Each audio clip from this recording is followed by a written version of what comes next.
Prince Harry announced his engagement to actress Meghan Markle on the 27th of November.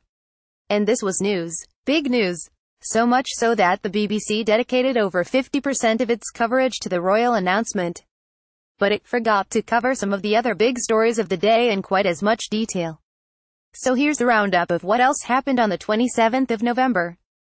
Markles and Spencer: the wedding is set for spring 2018. And Harry apparently proposed whilst cooking roast chicken in his cottage in Kensington Palace. This information was widely covered. But as Media Lens reported, the royal engagement news took up over 50% of it. BBC News at 10, a symptom of a deeply propagandized society.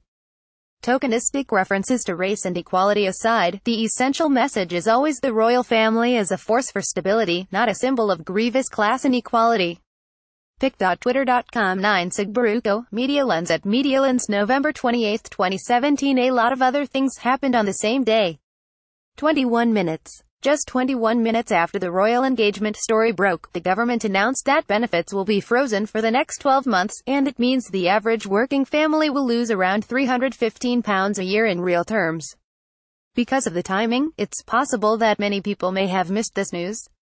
This freeze will save the government £3.9 billion a year by 201,920.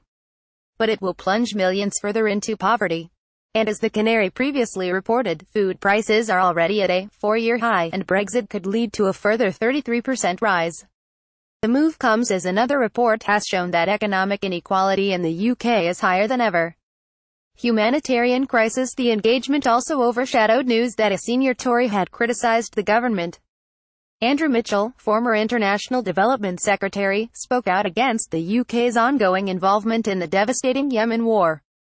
Mitchell accused the government of shameful complicity in the war, because pictures emerged showing that the UK army has been secretly training soldiers from Saudi Arabia, who will go on to fight in Yemen.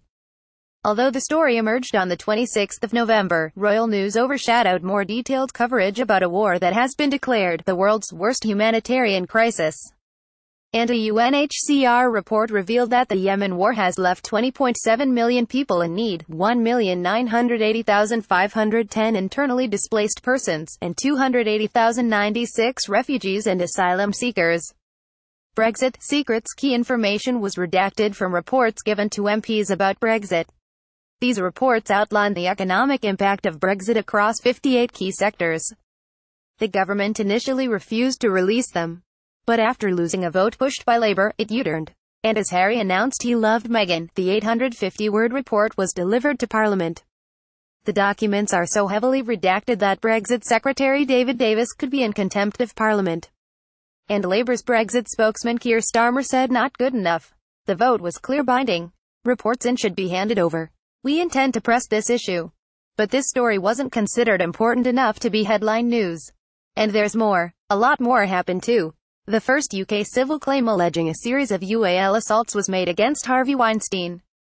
Theresa May faces new allegations of rigging Parliament by trying to prevent MPs from changing budget legislation.